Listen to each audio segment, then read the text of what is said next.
ज्ञानानन्दस्य ज्ञानाञ्जनशलाकया चक्षुषन्मिलितं तस्मै श्रीगुरुवे नमः। श्रीचतुर्विंशतिस्थापितं भूतले स्वयं रूपधामं वन्देऽहं श्रीगुरुश्रीयुतपदकमलं श्रीगुरुवैष्णवं सर्वं सर्वदातं सर्वनरघुनानितं तं सजीवं साधुयितं श्री राधा कृष्ण पदम शरण नमो विष्णुपादाय कृष्णपृष्ठाय भूतले श्रीमती नमस्ते सरस्वती देवी गौरवाणी प्रचारिणी निर्विशेषशून्यवादी नमो महावदनाय कृष्ण प्रेम गोदायते कृष्णाय नमो ब्रह्मण्यदेवाय गो ब्राह्मणहिताय च गोविन्दाय कृष्णाय गोविन्दाय हे कृष्ण करुणा सिन्धु दीनबन्धु जगत्पते भवेषु भक्तकाञ्चन गौराङ्गी राधे वृन्दावनेश्वरी विश्वधानुषुदेवी प्रणामते वृन्दावै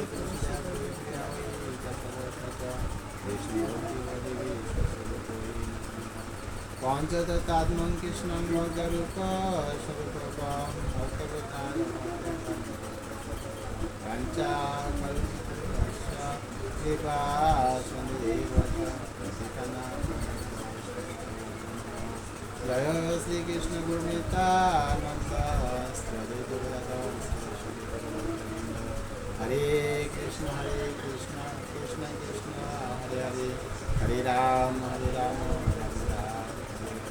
हरे कृष्ण कृष्ण कृष्ण हरे हरे हरे राम राम ओम नमो भगवते वासुदेवाय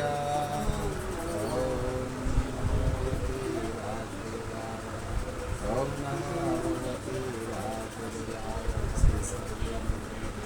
আজকে শ্রীমদ্ভগবদ্গীতার কর্মযোগ সম্পর্কে আলোচনা করবো। সেটা হচ্ছে তৃতীয় অধ্যায় কর্মযোগ।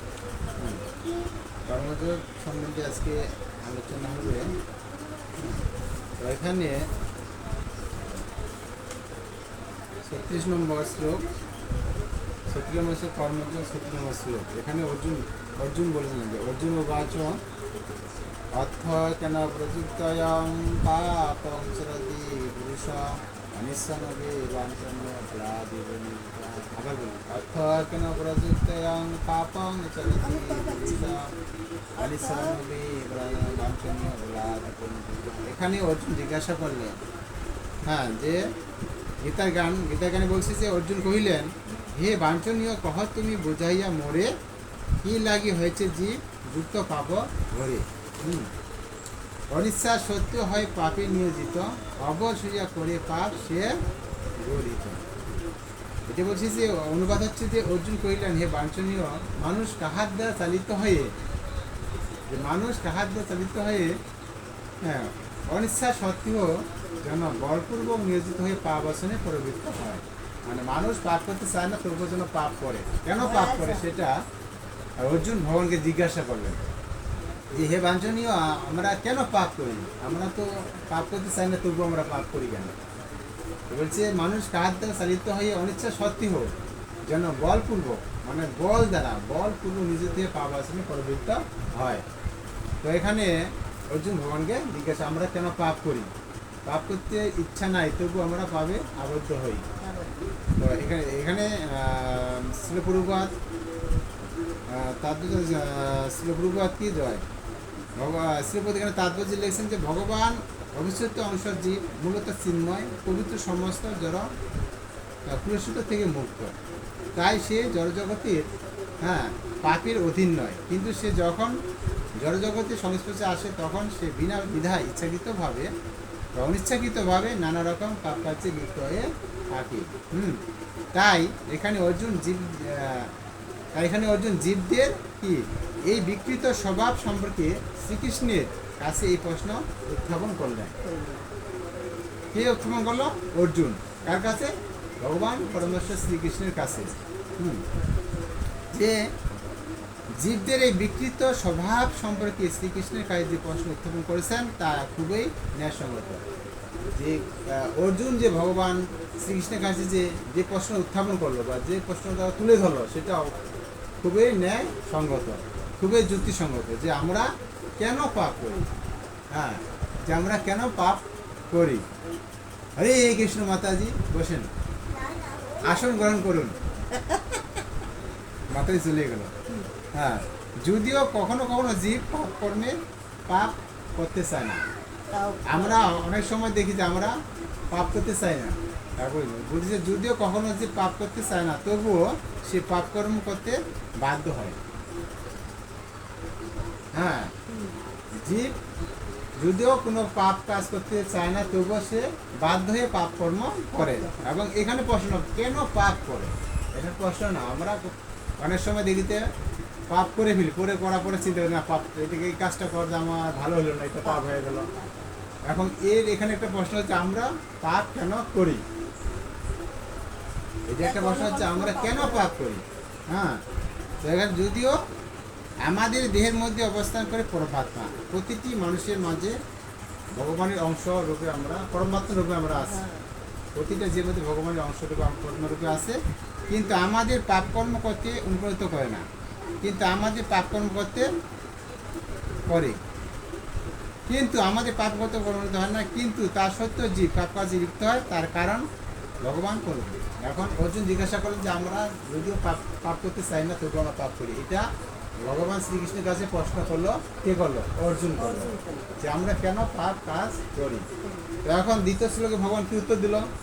হ্যাঁ, তো শ্রী ভগবান উবাচ, ভগবান বললেন, কামো এসো ক্রোধ এসো রজগুণ সমর্ভব মহাশূন্য মহাপাত্মা বুদ্ধি বিদ্যি অনমিহ বলিবেন।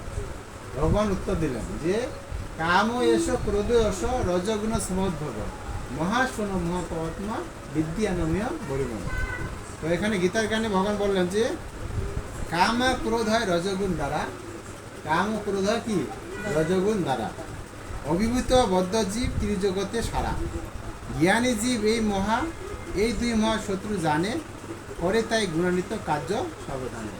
এখানে বলছে যে কাম আর ক্রোধ হয় রজগুণ দ্বারা। প্রতিটি মানুষের মধ্যে তিনটা গুণ থাকে। কি কি তিনটা গুণ? সেটা হচ্ছে সত্য, রজ, তম। প্রতিটি মানুষের মাঝে তিনটা গুণ আছে, সেটা হচ্ছে সত্য, রজ, তম। তো অধিভূত বদ্ধজীব ত্রিজগতে ছাড়া, এই যে অধিভূত আমরা বদ্ধজীব, আমরা ত্রিজগতে ছাড়া। জ্ঞানী জীব এই দুই মহা শত্রু জানে। যারা জ্ঞানী আত্মতত্ত্বজ্ঞ ব্যক্তি তারা, হ্যাঁ, এই দুইটা কি, এই দুই মহা শত্রু জানে। এই যে রজগুণ তমগুণ, এটাতে আমাদেরকে কি শত্রু কখনো, এরা এই দুটোকে আমাদেরকে পরাজিত করতে হবে। হ্যাঁ, এবং তাই করে তাই গুণান্বিত কাজ। তাই যারা তত্ত্বজ্ঞ ব্যক্তি, আত্মতত্ত্বজ্ঞ ব্যক্তি, তারা যে কর্মটা করে তারা সেটা করবে কী হবে? খুবই সাবধানও করবে।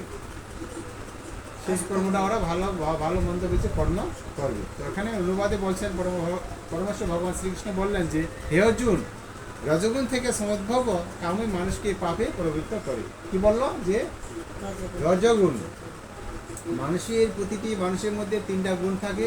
তার মধ্যে বলছে যে রজগুণ থেকে এই কাম, রজগুণ থেকে রজগুণ থেকে উদ্ভব হয়। কি উদ্ভব হয়? কাম। রজগুণ থেকে কি উদ্ভব? কাম। এই কামই মানুষকে এই পাপে প্রবৃত্ত করে। তাহলে পাপ হয় মানুষকে পাপে প্রবৃত্ত করে।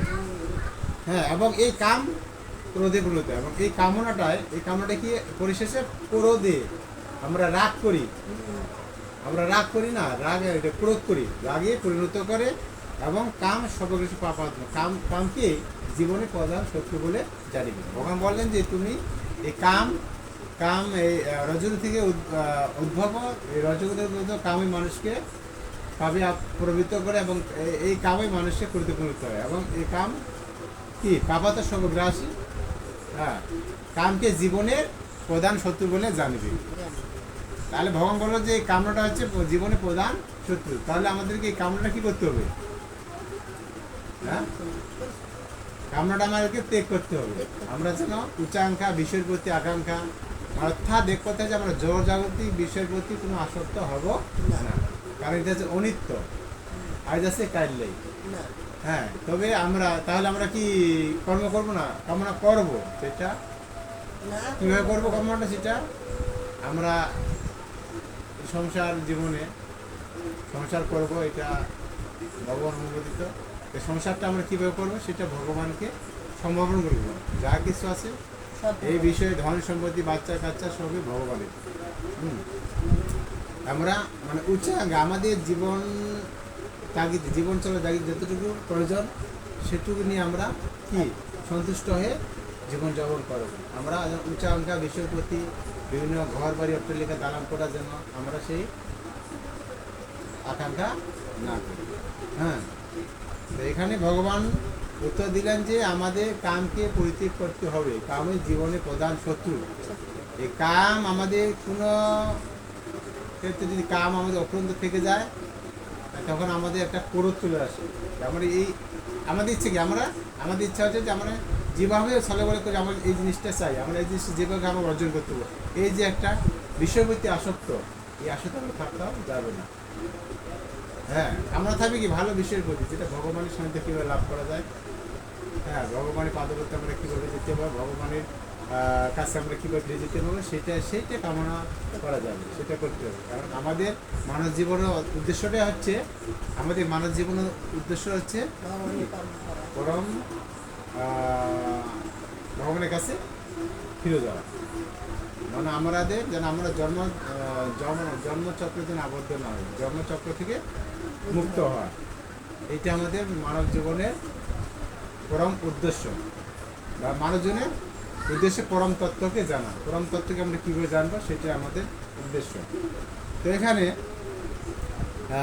তাৎপর্য বলছিল যে জীব যখন জড়াপ্রকৃতি সমিতি আসে, তখন তার অন্তরের শাশ্বত কৃষ্ণ প্রেম রজগুণের প্রভাবে কি কামে প্রজ্বলিত হয়। এখানে বলছে জীব যখন জড়াপ্রকৃতির সঙ্গে, আমরা যখন জড়প্রকৃতি আমরা জড়জাগতিক বিষয়ের সঙ্গে আসক্ত হই, তখন তার অন্তরে শাশ্বত যে কৃষ্ণ প্রেম, আমাদের ভিতরে যে কৃষ্ণ প্রেম, সেটা কি হবে? রজগুণের প্রভাবে পর্যবেক্ষিত হয়। আমরা যখন জড়জাগতিক বিষয়ে আসক্ত হব, তখন আমাদের মাঝে যে কৃষ্ণ প্রেমটা আছে, সেটা কি হয়ে যাবে? রজগুণের প্রভাবে সেটা পর্যবেক্ষিত হয়ে যাবে।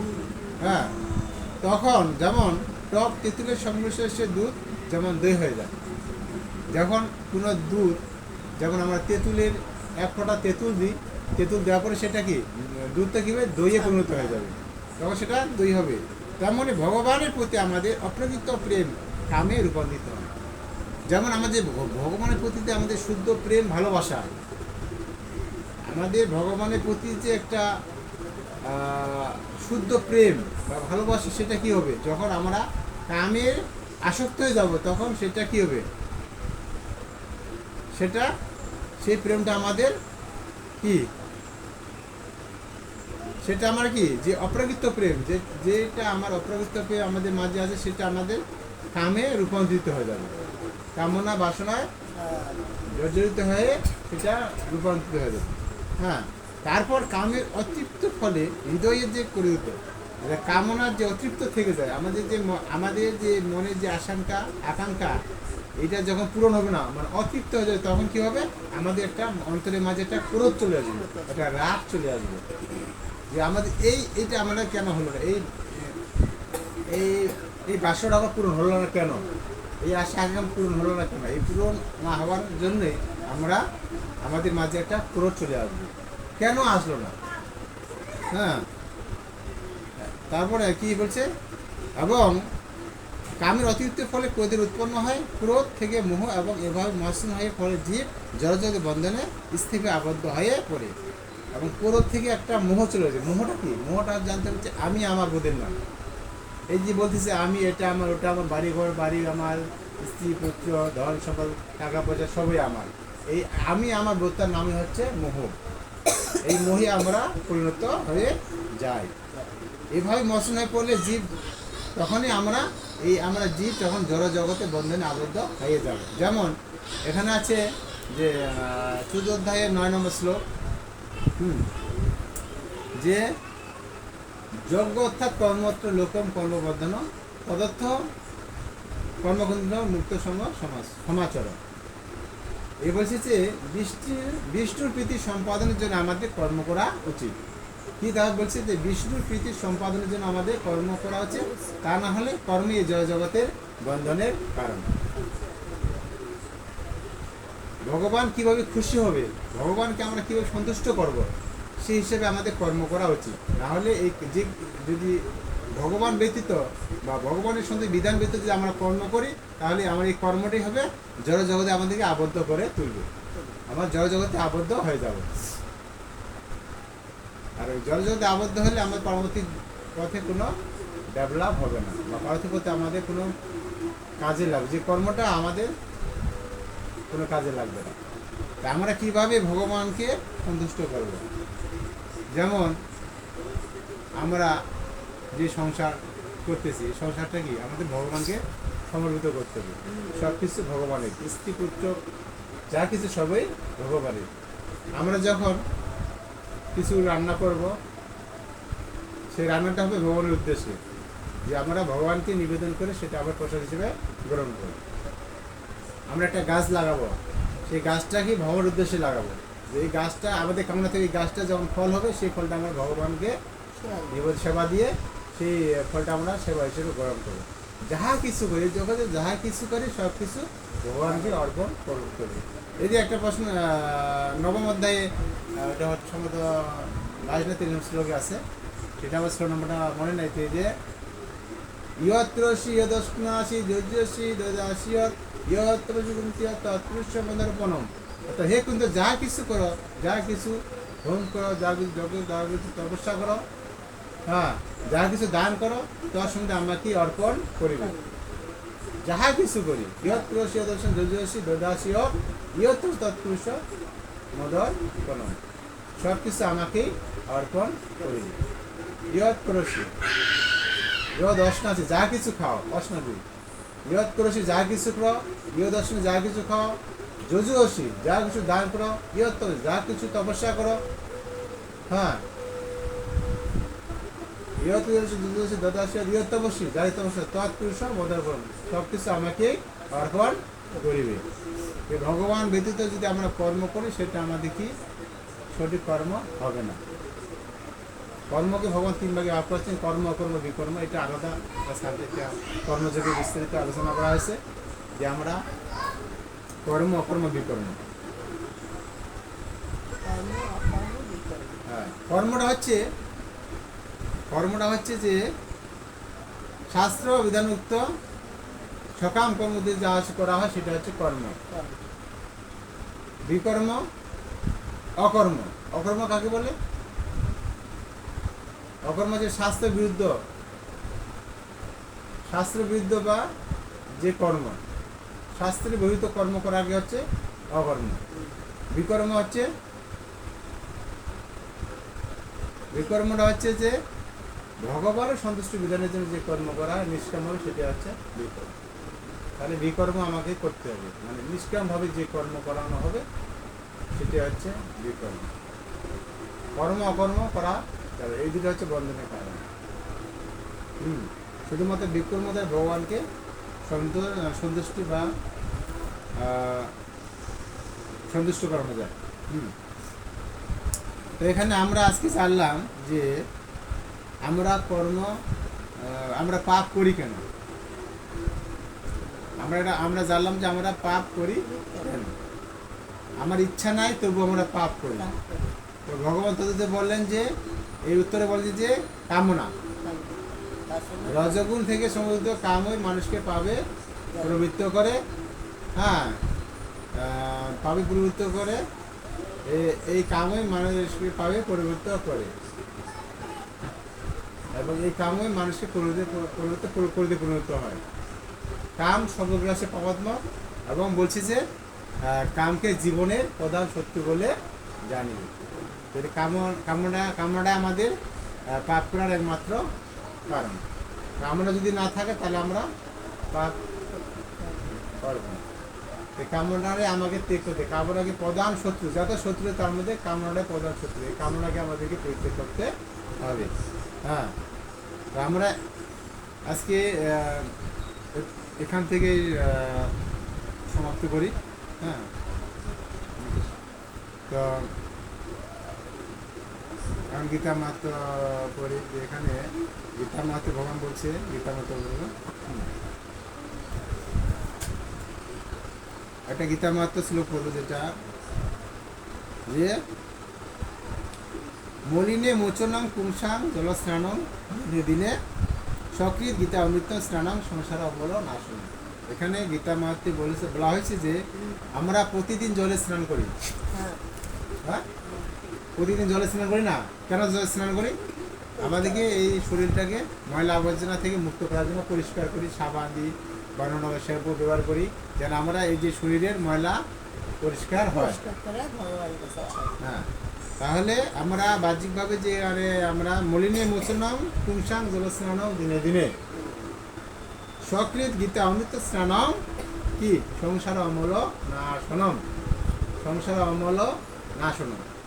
তাহলে কেউ যদি ভগবদ্গীতা 1001টি বার স্নান করে, তাহলে সেই তার জীবনের মলিনতা থেকে একেবারে বিনষ্ট হয়ে যায়। তাহলে মনে ময়লা আমরা কীভাবে দূর করবো? হ্যাঁ আমরা আমাদের বাহ্যিক শরীরে যে আমরা ময়লা হয়, সেই ময়লা আমরা কি সাবান শ্যাম্পু বা অন্যান্য উপকরণ দিয়ে আমরা সেটা কি পরিষ্কার করে। পরিষ্কার করি। তো মলের ময়লা কীভাবে আমরা পরিষ্কার করবো? এতে গীতার মধ্যে হরিনাম। মলের ময়লা পরিষ্কার একমাত্র হরিনাম দ্বারা। আমরা ভক্তিপূর্বক আমরা ভগবানের দিব্য নাম হরে কৃষ্ণ কৃষ্ণ হরে, এই নামটা আমরা কি ভক্তি সহকারে জপ করব। তাহলে কি চিত্ত শুদ্ধি হবে, চিত্ত শুদ্ধি হবে, আমরা ভিতরে পরিষ্কার হবে, ময়লা পরিষ্কার হবে হরিনামের দ্বারা। আরেকটা যেমন আছে যে কি চিত্ত দর্ভ মার্জনম ভগবদ্দাবা মা অগ্নি নির্বাপন, অষ্টকমে আছে, পুরো অষ্টকম, যে চিত্ত দর্ভ মার্জনম ভগবদ্দাবা মা অগ্নি নির্বাপন। চিত্ত দর্ভ মানে, চিত্ত মানে কি আয়না, দর্ভ মানে আয়না, চিত্ত মানে মন। চিত্তে মানে আয়না, দর্পণ মানে আয়না। আয়নার মধ্যে যদি কোনো ময়লা আবর্জনা পড়ে থাকে বা কোনো কাদা প্রলেপ করা, সেটা আমার চেহারা দেখা যাবে? চেহারা দেখা তদ্রুপ আমার অন্তরের মাঝে যে চিত্তের মাঝে যে ময়লা যদি আবৃত থাকে বা ময়লা পড়ে থাকে, তাহলে আমরা ভগবানের সাথে কোনো লাভ করতে পারবো না। হ্যাঁ, এই জন্য মনে ময়লা পরিষ্কার করতে হবে, মার্জন করতে হবে। হ্যাঁ, হরে কৃষ্ণ। কাজ এখান থেকে সমাপ্ত করি। তো জয় শ্রীকৃষ্ণ প্রভু নিত্যানন্দ শ্রী অদ্বৈত গদাধর শিবাসাদি গৌরভক্তবৃন্দ। জয় শ্রীকৃষ্ণ প্রভু নিত্যানন্দ শ্রী অদ্বৈত গদাধর শিবাসাদি গৌরভক্তবৃন্দ। হরে কৃষ্ণ কৃষ্ণ কৃষ্ণ হরে হরে, হরে রাম রাম রাম হরে হরে। হরে কৃষ্ণ কৃষ্ণ কৃষ্ণ হরে হরে, হরে রাম রাম রাম হরে হরে। ওম সর্বশূন্য ভগবন্তি সর্বশান্তি নিরাময়া সর্বভদ্রাণি পশ্যন্তি মা কৌশিক ভবে। ওম শান্তি ওম শান্তি ওম শান্তি। জয় গীতা জয় গীতা জয়।